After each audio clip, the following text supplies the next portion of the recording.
Friends, welcome back to my channel. IPO analysis की इस series में आपका स्वागत है।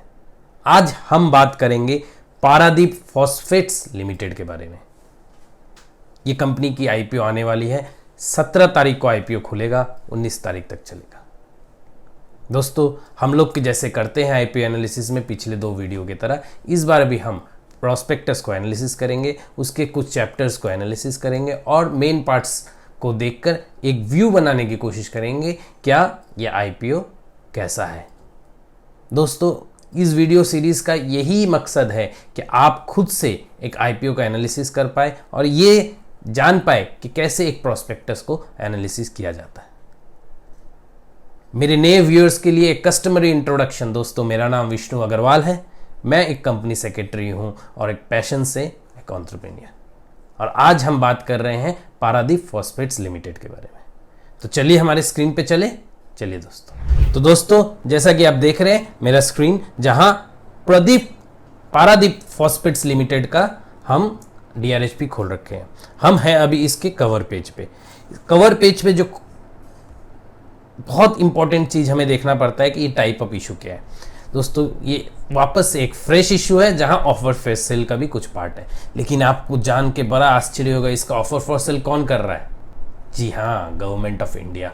ये गवर्नमेंट ऑफ इंडिया यानी president of India acting through ministry of chemicals and fertilizer यहाँ पे कुछ शेयर्स होल्ड करती थी और वो शेयर्स को आज वो बेच रही है और कुछ कंपनी अपने खाते में भी पैसा ले रही है through fresh issue of shares. हमने अपने वीडियोस में ये बता दिए हैं पहले कि fresh issue offer for cell क्या होता है। नए व्यूअर्स के लिए एक बार फिर बताता हूं। फ्रेश इशू ऑफ शेयर्स जब कभी कोई कंपनी करती है तो उसके जो प्रोसीज होते हैं वो सीधे कंपनी के बैंक खाते में आते हैं। यानी कंपनी अपने बिजनेस के लिए, अपने इंफ्रास्ट्रक्चर के लिए या अपने ऑब्जेक्ट्स ऑफ द इशू के लिए यूज कर सकती है। वो पैसे पूरे कंपनी के होते हैं। जब कभी ऑफर फॉर सेल आता है तो वो जो पैसा आता है वो सीधा सेलिंग शेयर होल्डर्स के खाते में जाता है। यानी एग्जिस्टिंग शेयर होल्डर्स जो अपने शेयर बेच रहे हैं उनके खाते में वो पैसा जाता है। तो this issue is a combination of both fresh issue and offer for cell. So fresh issue कितने का आ रहा है? 1004 करोड़ का, यानी 10,040 मिलियन रुपीज का ये फ्रेश इशू आ रहा है, जो कि 1004 करोड़ रुपया होता है करीब करीब। और ऑफर फॉर सेल आपकी जो कि यहाँ पे देख पा रहे हैं, यहाँ पे अमाउंट नहीं लिखा हुआ है, लेकिन दोस्तों प्राइस बैंड आ चुका है। प्राइस बैंड कंपनी का 39 to 42 रुपीज है। 39 to 42 जो होता है, 39 को फ्लोर प्राइस बोलते हैं, 42 को कैप प्राइस बोलते हैं। तो अगर हम कैप प्राइस की बात करें तो करीब करीब 500 करोड़ का ऑफर फॉर सेल है। तो कुल मिला के ये इशू 1500 करोड़ रुपया का इशू है। बड़ा ही छोटा इशू है, लेकिन मैंने जितनी स्टडी की है, बड़ा ही इंटरेस्टिंग ये आईपीओ आने वाला है। आप इसे अंतिम तक जरूर देखिए।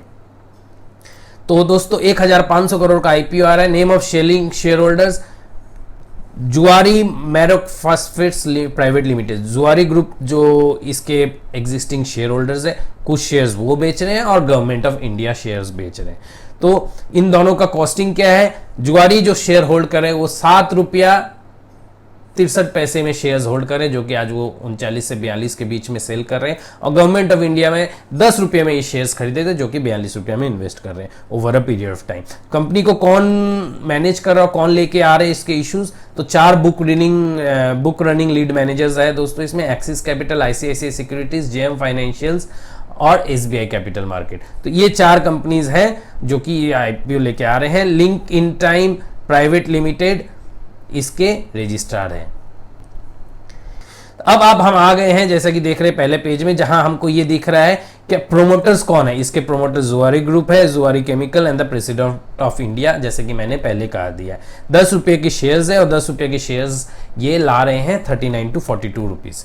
अब हम इसके एनालिसिस पे जाएंगे। तो पहला जो हम लोग एनालिसिस करने के लिए टेबल ऑफ कंटेंट्स में जाएंगे। जैसा कि मैंने पहले वीडियो में भी कहा, वापस दोहराता हूं, इस पूरे प्रोस्पेक्टस को 9 सेक्शंस में बांटे गए हैं। हर एक सेक्शंस का एक नाम है, उसके अंदर जो काफी सारे चैप्टर्स हैं। तो हम लोग कुछ एक चैप्टर्स को कवर करेंगे जो कि इंपॉर्टेंट है। तो पहले ये जानना जरूरी है क्या ये कंपनी बिजनेस क्या करती है। तो चले हम लोग पहले कंपनी का बिजनेस समझते हैं। तो हम लोग जाएंगे अभी और बिजनेस वाले चैप्टर में, जो कि 152 नंबर पेज पे है। तो दोस्तों, जैसा कि आप देख पा रहे हैं, हम लोग और बिजनेस वाले चैप्टर में आ गए। तो जानते हैं पारादीप फॉस्फेट्स करते क्या है। ओवरव्यू में जब हम पढ़ते हैं, स्टार्टिंग में लिखा हुआ है we are the second largest private sector manufacturer of non urea fertilizers in India and the second largest private sector manufacturers in terms of DAP यानी डी अमोनियम फॉस्फेट। दोस्तों, कंपनी बोलती है कि प्राइवेट सेक्टर में ये second largest non urea fertilizers बनाती है। तो ये फर्टिलाइजर कंपनी है जो कि नॉन यूरिया फर्टिलाइजर बनाती है, जिसमें गवर्नमेंट ऑफ इंडिया ने भी इन्वेस्ट किया था, जो कि आप आज इस आईपीओ के द्वारा वो एग्जिट कर रहे हैं। ठीक है। Volume sales for the 9 months ended December 31, 2021, मतलब ये सेकेंड लार्जेस्ट किस बेसिस पे है? December 31, 2021 का जो 9 months का रिजल्ट है उस हिसाब से ये कर रहे हो। ये सेकेंड लार्जेस्ट मैन्युफैक्चरर्स है प्राइवेट सेक्टर में, और ऐसा क्राइसिल का अपने रिपोर्ट से पता चल रहा है। फिर यहाँ पे और भी लिख रहे हैं कि वो क्या चीज़ में एंगेज्ड है। ये मैन्युफैक्चरिंग में एंगेज्ड है, trading, distribution and sales of variety of complex fertilizers. ये कुछ फर्टिलाइजर्स के नाम है, DAP, 3 grades of nitrogen, phosphorus, potassium, NPK. ये कुछ ऐसे फर्टिलाइजर्स है जो कि ये मैन्युफैक्चर करती है। इनका ट्रैक रिकॉर्ड है कि ये फाइनेंशियली बड़ा रोबस्ट है। 9 months टोटल एंडेड December 31, मतलब दिसंबर 31 का 9 महीना का पीरियड होता है, मतलब अप्रैल से जो फाइनेंशियल ईयर चालू होता है दिसंबर तक 9 महीने होता है। इस 9 महीने का इन्होंने जो फाइनेंशियल्स बनाया है उसके हिसाब से इन्होंने कुछ फिगर्स दिया है, और प्रॉफिट भी इन्होंने किया है क्या 1589 इनका स्टार्टिंग ईयर का प्रॉफिट था, अभी इनका प्रॉफिट है 3627। तो ये हम देख पा रहे हैं कि 9 months में 3627.84 का मिलियंस में इनका प्रॉफिट है। फाइनेंशियल्स के बारे में हम लोग जब फाइनेंशियल चैप्टर कवर करेंगे तब उसमें आएंगे। अभी हम लोग आगे मूव करते हैं और इनके बिजनेस के बारे में समझते हैं। We are part of the advance group as well as OCP. Advance group का ये पार्ट है, फेमस ग्रुप है। The founding chairman was late doctor K Birla and the current chairman is Suraj Kumar Poddar. So K Birla जी की कंपनी थी जिसमें अभी chairman है सूरज कुमार पोद्दार। इनका मैन्युफैक्चरिंग फैसिलिटी कैसे है, नाम से ही पता चलता है, पारादीप उड़ीसा में। और manufacturing facility is located in Paradip Orissa and includes the DAP NPK production facility. दोस्तों, ये गोवा में भी एक प्लांट है इनका जिसको ये एक्वायर करने जा रहे हैं, जो कि ऑब्जेक्ट ऑफ द इशू से आपको पता चलेगा कि ये जो फंड रेज कर रहे हैं कहाँ लगा रहे हैं। तो एक वो भी आपको ध्यान में रखना है, क्या इनका गोवा में भी यूनिट है। ऑल इन ऑल अगर हम लोग डीपली अब इसको समझने की कोशिश करते हैं तो ये पता चलता है कि कंपनी फर्टिलाइजर नॉन यूरिया में है, जिसमें ये कुल मिला के इतने फर्टिलाइजर्स है। अगर आपको इसका डीप एनालिसिस करना है तो आप ये फर्टिलाइजर और कौन मैन्युफैक्चर करता है और इनका क्या क्वांटिटी है, मैन्युफैक्चरिंग कैपेसिटी क्या है, इससे आप समझ सकते हैं। जब हम यहाँ से आगे बढ़ते हैं तब एक कंपिटिटिव स्ट्रेंथ बोल के आता है, और वहाँ पे एक लाइन जो है आपका, वहाँ पे मैं आपको बोलूँगा गौर करने, जहाँ the Goa facility competitive strength, जो मैं गोवा फैसिलिटी वाली बात कर रहा हूँ उसके लिए कंपनी ने एक अलग चैप्टर बनाई है जो कि पेज नंबर 177 पे। तो हम लोग सीधा वहाँ पे जाते हैं कि भाई ये जो गोवा फैसिलिटी ये है क्या, और वहाँ पे क्या मैन्युफैक्चरिंग हो रही है, और क्यों इतना ये पैसा वहाँ पे लगाना चाहते हैं, कितना पैसा ये लगाएंगे फ्रेश इशू से, ये हम आपसे बात करेंगे जब हम ऑब्जेक्ट्स ऑफ द इशू की बात करेंगे तब। तो अभी हम लोग जाएंगे गोवा फैसिलिटी वाले चैप्टर पे। देखिए, तो गोवा फैसिलिटी जो कि पेज नंबर 176 पे है, हम 176 पे जैसे ही क्लिक करते हैं पेज का हेडिंग देते हैं तो गोवा फैसिलिटी। ये बहुत कम देखने को मिलता है, क्या एक particular object of the issue जिसके लिए आ रहे हैं, वो जिसमें हम फंड को यूटिलाइज करने वाले, उसके लिए एक अलग से एक चैप्टर बनाया गया है जो कि बहुत क्लैरिटी और ट्रांसपेरेंसी लाती है बिजनेस में। तो यहाँ पे अब हम जब देखने पा रहे हैं, यहाँ पे ये समझ में आया, the Goa facility is engaged in manufacturing, distribution and sales of various fertilizers such as DAP, urea, JK urea and several grades of NPK, namely Samarth, Sampatti, Saubhagya, संपूर्ण, उराम फोस। तो यहाँ पे हम इनका कुछ ब्रांड देख पा रहे हैं जो कि गोवा फैसिलिटी मैन्युफैक्चर करती है और जो पहले से डील कर रही है। ये ट्रेडिंग में भी इन्वॉल्व है जो कि गोवा फैसिलिटी के द्वारा है। एग्जिस्टिंग बिजनेस में भी ये ट्रेडिंग करते हैं, लेकिन यहाँ से ये पता चल रहा है कि गोवा फैसिलिटी में भी ट्रेडिंग करते हैं। The fertilizer manufacture of the Goa facility are marketed under the one key brand name in the market, Jai Kisan. तो दोस्तों, एक तो डिफरेंट एंगल मिलता है यहाँ पे। अभी तक ये नहीं क्लियर था कि कंपनी का ब्रांड है क्या नहीं, लेकिन ये समझ में आ रहा है कि गोवा फैसिलिटी से कंपनी एक ब्रांड प्ले में भी जा रही है, खुद के ब्रांड से भी अपने प्रोडक्ट सेल करेगी, और ब्रांड का नाम जय किसान है। तो जब ब्रांड की बात आती है, जब खुद के माल बेचने की बात आती है, तो डिस्ट्रीब्यूशन नेटवर्क बहुत इंपॉर्टेंट रह जाता है कि आप वो गुड्स को कैसे सेल करते हैं, कस्टमर तक कैसे पहुंचाते हैं। तो Goa facility has a sizeable sales and distribution network with a considerable presence in eastern parts of India. जो पारादीप वाली यूनिट है वो ईस्टर्न इंडिया को कवर करती थी। आप जब बिजनेस चैप्टर को थॉरली पढ़ेंगे तो उसमें ये इस कंपनी ने मेंशन की है। अब गोवा वाले आने से तो वेस्टर्न इंडिया है, तो टू मेजर पार्ट जो है ईस्टर्न और वेस्टर्न इंडिया को ये कवर कर लेंगे, धीरे धीरे वहां से भी वो एक्सपेंड करना चाहेंगे। तो ऑल इन ऑल एक अच्छा एक्विजिशन या अच्छा प्लान लगता है गोवा फैसिलिटी। कंपनी डाइवर्स मतलब और एक्सपेंड कर रही है बिजनेस, और ये एक अच्छा ऑब्जेक्ट ऑफ द इशू समझ में आता है।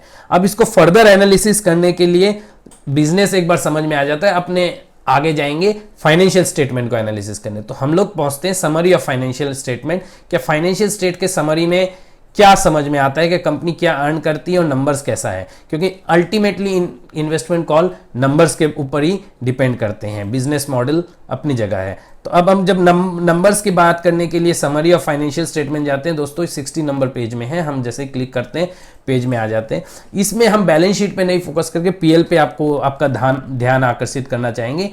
देखिए रेवेन्यू फ्रॉम ऑपरेशन जो पहला कॉलम है, 2019 में इनका 43,579 का सेल्स था, जो कि काफी अच्छा सेल्स था। उसके बाद इन्होंने 20 में डिप किया, 21 में इनका सेल 51,647 का है, करेक्ट।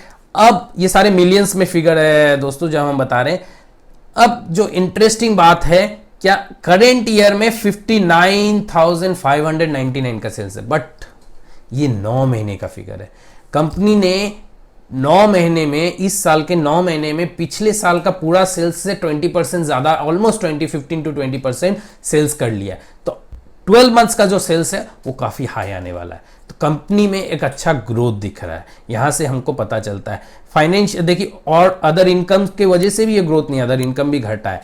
तो कंपनी में ओवरऑल ग्रोथ दिख रहा है।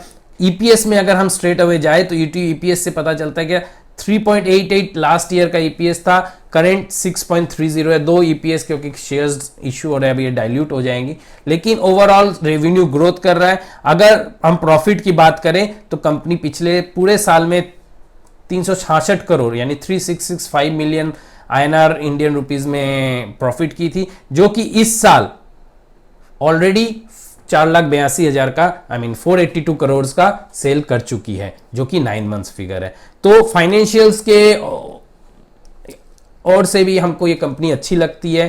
कंपनी में ग्रोथ है, बिजनेस अच्छा ही है। बिजनेस के बारे में और एक तो बात बोलना चाहूंगा, फर्टिलाइजर्स में बहुत बड़ी एक टर्न अराउंड स्टोरी आया है, क्योंकि बाहर फॉरेन जियोपॉलिटिकल सिचुएशन के लिए इंडियन फर्टिलाइजर का थोड़ा डिमांड भी इंक्रीज हुआ है। अब हम लोग दोस्तों ऑब्जेक्ट ऑफ द इशू जो हम बात कर रहे हैं, क्या ये पैसे लगा के ये करेंगे क्या, उस पे जाएंगे। तो ऑब्जेक्ट ऑफ द इशू जाने के लिए हमें क्या करना पड़ेगा, वापस हम टेबल ऑफ कंटेंट पे जाएंगे, ऑब्जेक्ट ऑफ द इशू के चैप्टर को खोजेंगे जो कि 88 नंबर पेज में है। जैसा कि हमने पहले भी बोला था, जो फ्रेश इशू है वही पैसा कंपनी में आएगी, बाकी जो selling share holders through offer for sale shares sale कर रहे हैं वो सीधा कंपनी के खाते में नहीं, सेलिंग शेयर होल्डर्स के खाते में जाएंगे।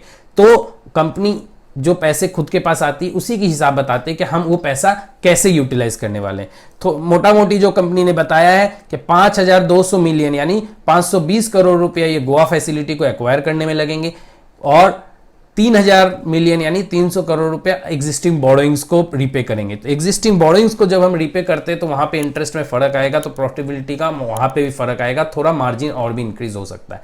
तो ये एक फ्यूचर प्रोजेक्शंस में काउंट करना चाहिए डिसीजन लेने के टाइम कि कंपनी अपने रीपे लोन्स को रीपे कर रही है। तो all in all objects of the issue भी समझ में आ रहा है। थोड़े बहुत जो और पैसे नहीं है वो जनरल कॉर्पोरेट पर्पस और इशू एक्सपेंसेस में शायद जाएंगे। अब बात आती है क्या कंपनी का वैल्यूएशन कैसा है, इसके लिए हमें बेसिस फॉर इशू प्राइस में जाना पड़ेगा और हमें यह समझना पड़ेगा कि कंपनी कैसी प्राइसिंग की है।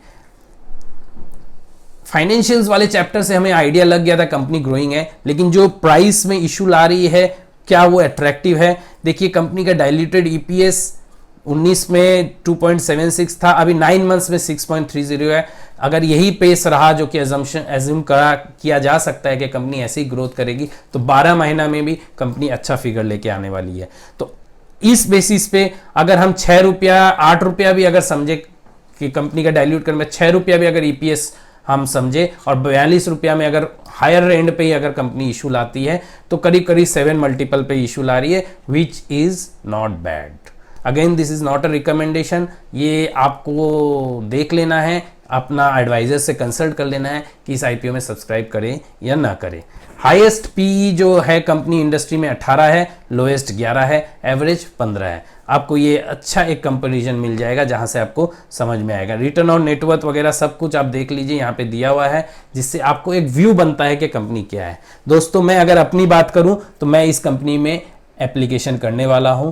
आप अपने एडवाइजर से कंसल्ट कर लीजिए या खुद जैसे मैंने जो तरीके बताए उस तरीके से आप एनालिसिस कीजिए, देखने की कोशिश कीजिए और कंपनी के बारे में जानिए और ये समझिए कि कंपनी करती क्या है और प्राइसिंग किस बेसिस पे आया है।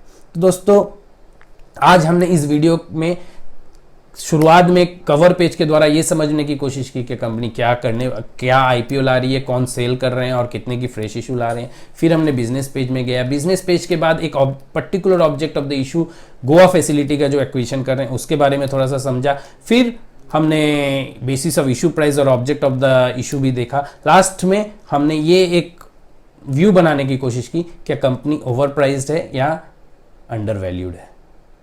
आशा करता हूं आपको ये अच्छा लगा होगा। प्लीज़ चैनल को सब्सक्राइब करिए, वीडियो को लाइक करिए और ज़्यादा से ज़्यादा लोगों तक शेयर करिए ताकि हमें भी मोटिवेशन मिलती रहे और हम आपके लिए नए नए ऐसे वीडियोस बनाते रहे। आईपीओ के लिए वन स्टॉप सॉल्यूशन, आप इस चैनल को सब्सक्राइब करिए। हर एक नया आईपीओ जो मुझे अच्छा लगता है कि इसके एनालिसिस करना चाहिए, मैं उसकी एनालिसिस समय से पहले लाने की कोशिश करूँगा। तो दोस्तों जुड़े रहिए, धन्यवाद, खुश रहिए, थैंक यू।